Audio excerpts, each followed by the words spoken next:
Sebelumnya, setelah Yao Chen menyelamatkan Xiaoyan dan melukai Mo Yu, dia membantai 100 dozong dan 7 tetua di tingkat Daozun. Bahkan melukai Tianzun hitam putih hanya dengan lambaian tangan raksasa spasial. Demi mengalahkan Yao Chen, Mo Yu memanggil Tianzun ke-8 dengan giok ruang. Lalu keduanya menggabungkan kekuatan untuk menciptakan bola es raksasa yang diselimuti kekuatan penghancur menyebar dari teknik erosi surgawi hujan. Saat bola es raksasa dilesatkan ke depan, Yao Chen hanya menjulurkan tangannya untuk menghentikannya sebelum tangannya terkepal dan hancurlah bola es itu diikuti ledakan besar. Dampaknya Mo Yu dan Tianzun ke-8 muntah darah. Yao Chen memberitahu Mo Yu dan Tianzun ke-8 bahwa dia bukan lagi Daozun puncak, tetapi memasuki ranah elit Bangseng. Ketakutan di wajah mereka menjadi lebih kuat mendengar ini dan memutuskan bergegas melarikan diri melalui celah ruang. Tetapi Yao Chen memberikan mereka hadiah sebelum bisa pergi. Dia mengepalkan tangannya dan sebuah kekuatan ruang menghantam tubuh Mo Yu dan Tianzun ke-8 sampai mengalami cedera serius sebelum mereka berhasil melarikan diri.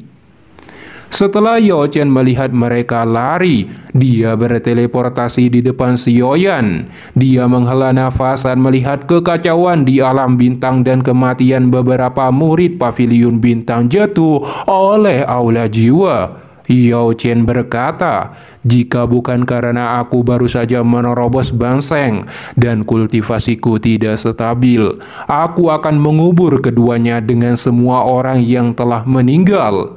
Xiaoyan tersenyum dan berkata untuk menghibur gurunya, jika bukan karena campur tangannya, paviliun bintang jatuh mungkin telah hancur. Yao Chen tersenyum bahagia sembari berkata, "Itu semua berkat dirimu. Jika tidak, lupakan Bangseng. Bahkan memulihkan kekuatan puncakku akan sangat sulit." Feng Xian memimpin kelompok dokter peri kecil dan memberi selamat, juga menunggu instruksi selanjutnya. Yao Chen memberi mereka perintah untuk membereskan kekacauan ini. Kemudian Xiaoyan mulai berkultivasi di dalam menara batu. Senyuman muncul di wajahnya saat dia merasakan Dou Qi yang melonjak memenuhi tubuhnya. Tapi tiba-tiba Yao Chen datang dan Xiaoyan terkejut bertanya kenapa datang ke sini.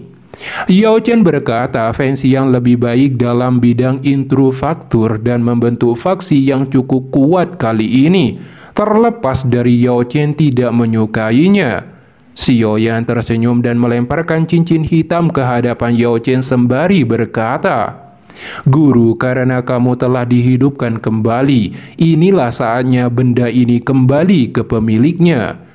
Yao Chen kaget saat melihat cincin hitam melayang di depannya. Dia berkata, "Semua yang telah guru pelajari dalam hidupku telah ditinggalkan di dalam cincin ini. Kamu seharusnya sudah mempelajari sebagian besar. Sekarang kamu telah mencapai kualifikasi untuk meninggalkan guru." Yao Chen mengenakan kembali cincinnya dan mengeluarkan api surgawi tulang dingin. Xiaoyan terkejut saat melihat ini. Yao Chen berkata, "Kamu berlatih mantra api. Api surgawi lebih penting bagimu. Sekarang aku telah menerobos ranah Bangseng. Api tulang dingin tidak lagi berguna bagiku. Guru harus berhenti membodohiku. Aku bukan lagi pemuda bodoh. Tidak mungkin bagiku untuk mengambil api tulang dingin ini." Xiaoyan tersenyum pahit dan menggelengkan kepalanya. Yao Chen dengan lembut menunjuk api surgawi tulang dingin, menyebabkan fluktuasi energi menyebar dari api. Sesaat kemudian, guncangan berhenti. Wajah Yao Chen menjadi pucat dan berkata telah menghilangkan jejak spiritualnya pada api surgawinya. Tapi Yao Chen memberitahu Xiaoyan, meski telah memurnikannya dan jejak spiritualnya dihilangkan, api surgawi ini masih memiliki perlawanan yang cukup besar bagi Xiaoyan. Jadi dia harus menggunakan mantra api untuk memurnikan dan menelannya dalam waktu singkat. Jika tidak, Xiaoyan akan mendapatkan serangan balasan. Yao Chen menjetikkan jarinya. Api surgawi menuju Xiaoyan sebelum melayang di depannya. Kamu harus menanamkan jejak spiritual ke dalamnya sekarang dan menyimpannya dengan benar di dalam tubuhmu. Ketika tidak lagi memiliki perlawanan, kamu dapat menyatu dengannya. Jari-jari Xiaoyan kemudian menyentuh api putih dan menutup matanya. Jejak spiritual mulai memasuki api putih. Dengan invasi jejak spiritual, api tulang dingin memancarkan beberapa perlawanan. Namun setelah perlawanan singkat, perlawanan mulai menghilang. Jejak spiritual Xiaoyan juga berhasil ditanamkan ke dalam api surgawi. Segera setelah itu api surgawi tulang dingin berfluktuasi, berhasil ditundukkan dan dengan cepat berubah menjadi cahaya api yang memasuki kening Xiaoyan secara bertahap. Xiaoyan segera merasakan perasaan hangat yang dipancarkan dari keningnya saat api tulang dingin memasuki tubuhnya. Sekarang api surgawi yang telah dimiliki Xiaoyan menjadi 4 api. Namun tiba-tiba Yao Chen memberitahu Xiaoyan bahwa Nalanyaran datang ke pavilion bintang jatuh mencarinya. Xiaoyan terkejut mendengar ini. Nalanyaran tidak akan mencarinya kecuali terjadi sesuatu pada Yun Yun. Sementara itu di dalam aula besar, Nalanyaran duduk dengan gelisah dan wajahnya pucat. Beberapa saat kemudian, Xiaoyan datang melalui pintu, berjalan ke dalam aula. Xiaoyan kemudian bertanya apa yang terjadi pada Nalanyaran sampai mencarinya. Dengan ekspresi ragu dan malu, Nalanyaran berkata, "Aku ingin memintamu membantu guru." Mata Xiaoyan melebar dan jantungnya berdetak kencang mendengar ini. Ini sesuai dengan tebakannya dan meminta Nalanyaran menjelaskan kronologinya. Nalanyaran kemudian bercerita, sejak satu langit awan dihancurkan oleh Xiaoyan, dia dan Yun Yun meninggalkan kekaisaran Jiama menuju dataran tengah. Mereka akhirnya bergabung dengan Sakte Bunga. Sakte ini sedikit unik, hanya menerima seorang wanita. Mereka bergabung dengan sakte ini hanya karena Yun Yun menyukai suasana di sana. Oleh karena itu dia mengambil posisi penantua tamu. Yun Yun dan Nalanyaran tinggal di sana untuk waktu yang lama dan tidak terjadi apa-apa. Namun situasi berubah saat mereka setelah 2 tahun berlalu. Pada saat itu, Yun Yun dan Nalanyaran menemukan sebuah gunung di dalam wilayah Sakte Bunga untuk tinggal. Awalnya mereka berdua mengira hanya ada mereka yang di pegunungan. Namun siapa yang menyangka Yun Yun akan menemukan sebuah gua dan ada seorang nenek tua dengan kaki lumpuh di sana. Tapi nenek itu memiliki temperamen yang sensitif. Jadi begitu melihat Yun Yun, dia melancarkan serangan pada Yun Yun sampai terluka dengan tubuhnya terlempar. Yun Yun tidak marah, bahkan mengantarkan makanan untuk nenek itu setiap hari sampai 2 tahun. Akhirnya nenek tua itu meninggalkan gua, memilih tinggal bersama Yun Yun dan Nalanyaran selama setahun. Xiaoyan tidak menyangka mendengar ini, betapa baiknya mantan pacarnya ini memberikan makanan selama 2 tahun pada seseorang yang telah melukainya. 1 tahun bersama, temperamen nenek itu menjadi lebih baik. Dia juga menyebutkan dirinya Nenek Hua, pemimpin Sakte Bunga. Yun Yun dan Nalanyaran tidak yakin apa yang dia katakan. Mereka juga menemukan Nenek Hua adalah seorang ahli di tingkat Daozun bintang 9 puncak, tetapi hidupnya tidak bisa bertahan lebih lama lagi. Ketika dia akan mencapai batasnya, dia menggunakan sebuah teknik untuk menyegel semua kekuatan Douji-nya di dalam tubuh Yun Yun. Nenek Hua juga memberikan tablet batu giok dan meminta Yun Yun untuk menjadi pemimpin Sakte Bunga berikutnya. Xiaoyan tercengang mendengar ini.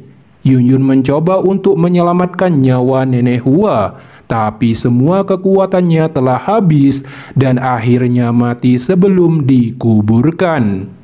Yun tidak tertarik untuk menjadi pemimpin sekte bunga. Jadi dia memilih untuk tetap tinggal di pegunungan untuk mendapatkan ketenangan. Siapa sangka kepala sekte bunga sementara tiba-tiba datang. Dia memaksa untuk meminta Yun menyerahkan tablet giok dan douji nenek Hua yang tersegel di dalam tubuhnya. Kekuatan apa yang dimiliki kepala sekte bunga ini? Xiaoyan bertanya.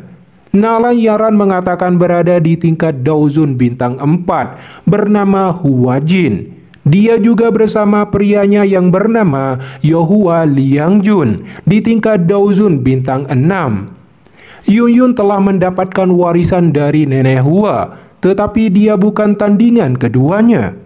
Xiaoyan berbicara dengan terkejut. Nalayaran mengatakan Yun belum bisa memurnikan jumlah douji yang sangat besar dalam waktu singkat di tubuhnya.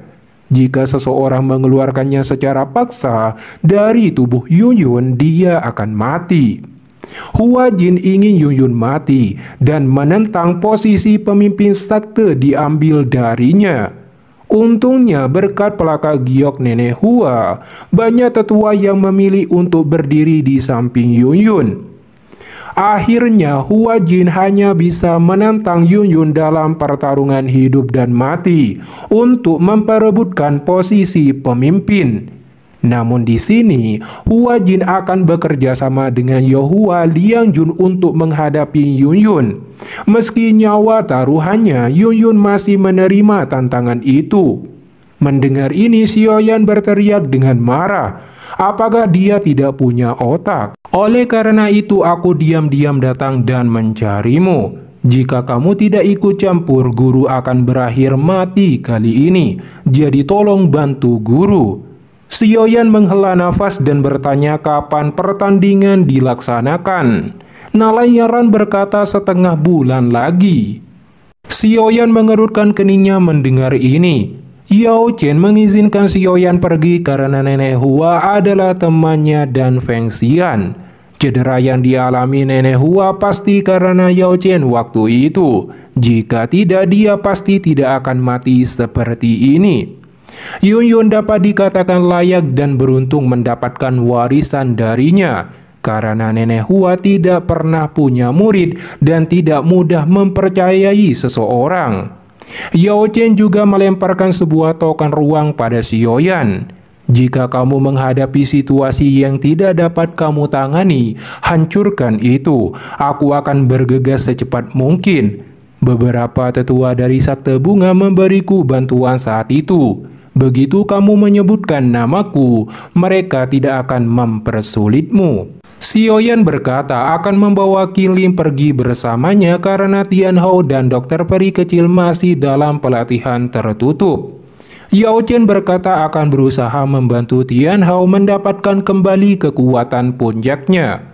Tubuh racun dokter peri kecil belum sepenuhnya bisa dilepaskan. Jadi Yao Chen juga akan membantunya dan Xiaoyan akan melihat kekuatan keduanya melonjak saat dia kembali. Selain itu, Yao Chen juga meminta Xiaoyan membantu Yun menjadi pemimpin sekte bunga agar memiliki sekutu yang kuat lainnya. Kemudian Xiaoyan, Qingling, dan Nalayaran menjadi pemimpin berangkat menuju sekte bunga menunggangi piton tanah yang tenang. Kemudian Xiaoyan sampai di sekte bunga di wilayah barat laut dataran tengah setelah perjalanan panjang. Saat ini Xiaoyan dan dua lainnya melihat penghalang ruang berbentuk bunga di bawah mereka. Nalayaran mendarat sembari mengeluarkan sebuah kelopak bunga. Xiaoyan dan Qingling mengikuti. Segera retakan pada penghalang ruang bunga muncul dan mereka memasukinya. Pemandangan di depan Xiaoyan, Qingling, dan Nalayaran terdapat pegunungan yang ditumbuhi lautan bunga yang indah lagi kan cantik dengan energi menyebar darinya. Nalayaran berkata ini adalah formasi pelindung sekte bunga. Tiba-tiba suara gong terdengar yang menandakan pertandingan akan segera dimulai. Nalayaran segera melesat terbang dengan gaya kurva untuk menghindari salah jalur diikuti Xiaoyan dan Qingling menuju ujung lautan bunga. Di waktu yang sama, saat gong berbunyi di pegunungan yang dipenuhi bunga, ada alun-alun sakte bunga yang sudah terdapat banyak orang. Sementara di tengah alun-alun, ada Hua Jin dan Yang Hua Liangjun di sampingnya memegang kipas. Hua Jin berteriak, "Yun Yun, waktunya habis, kamu harus mengungkapkan dirimu." Segera Yun Yun turun dari langit, mendarat dengan anggun dan sangat cantik di alun-alun. Melihat kecantikan Yun Yun yang begitu memikat, Hua Liangjun tidak bisa menyembunyikan tatapan mesumnya dan ingin memilikinya. Hua Jin mengepalkan tangannya saat kekasihnya menatap Yun Yun seperti itu. Kecemburuan yang dalam melintas di matanya dan berkata sembari tersenyum dingin, "Aku pikir kamu tidak akan berani datang hari ini." Yun Yun mengerutkan keningnya saat menjawab tidak menginginkan posisi kepala sakte, dan kenapa harus memaksanya seperti ini. Hua Jin berteriak jika ingin aman. Dia meminta Yun Yun menyerahkan Douqi nenek Hua dan bahkan menuduhnya memiliki ambisi untuk mengambil posisi kepala sakte bunga.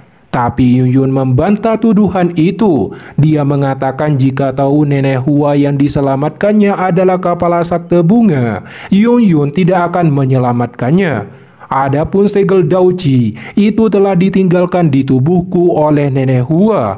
Jika menginginkannya, kamu bisa datang dan mendapatkannya. Apa menurutmu ketua sakte ini takut padamu? Hua Jin berkata dengan nada marah dan mengajak kekasihnya untuk menyerang bersama. Hua Jin juga memberitahu Yun Yun bahwa dua pasangan kekasih dapat berdampingan melawannya dalam peraturan sakte bunga. Jadi jangan anggap ini sebagai penindasan. Jika Yun Yun memiliki seorang pendamping dapat dipanggil. Jatuh dalam situasi kritis ini dan tepat ketika Yun Yun menyetujuinya, Xiaoyan datang dengan kecepatan kilat muncul di sampingnya dan meraih tangan Yun Yun di hadapan semua orang yang tertegun melihat adegan tak terduga ini.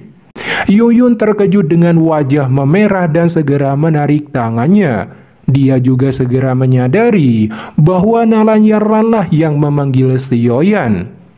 Hua Liangjun menatap dingin Xiaoyan dan berkata, "Hanya seorang bocah Daozun bintang 2 berani bertindak arogan di sini. Aku pikir kamu bosan hidup. Baiklah Yun Yun, hari ini aku akan mengizinkanmu dan anak kecil ini untuk bertarung bersama. Jika kalah, kamu akan menyerahkan Douqi dari kepala sakte sebelumnya." Hua Jin berkata memandang remeh Xiaoyan. Yun Yun mengerutkan keningnya sebelum melangkah maju, tetapi Xiaoyan menghentikan Yun Yun dan menyerahkan ini kepadanya. Xiaoyan berkata bahwa pertandingan ini tercela karena jika Yun Yun kalah, Hua Jin mendapatkan Douqi nenek Hua. Hua Jin menjawab jika dia kalah, Yun Yun dapat meninggalkan sakte bunga dengan aman. Jika hanya seperti ini, tidak perlu pertandingan ini. Ekspresi Xiaoyan dingin saat dia berkata. Hua Jin marah mendengarnya. Dia berteriak mengancam Xiaoyan jika bertindak arogan, sakte bunga akan mengejarnya seumur hidup. "Jika berani, kamu bisa mengejarku sampai ke pavilion bintang jatuh." Xiaoyan berkata di hadapan dengan teriakan marah dari ancaman Hua Jin. Hua Jin, para tetua dan anggota sakte bunga terkejut mendengar Xiaoyan dari pavilion bintang jatuh. Mereka telah mendengar Yao Chen dari pavilion bintang jatuh telah menerobos ke elit Bangseng yang merupakan seorang alkimis top di benua Douqi. Suara Xiaoyan bergema memperkenalkan dirinya. Dia adalah murid Yao Chen dan telah diperintahkan untuk mewakili gurunya menyapa para tetua dari sakte bunga. Hua Jin dan Hua Liangjun tidak menyangka entitas Xiaoyan.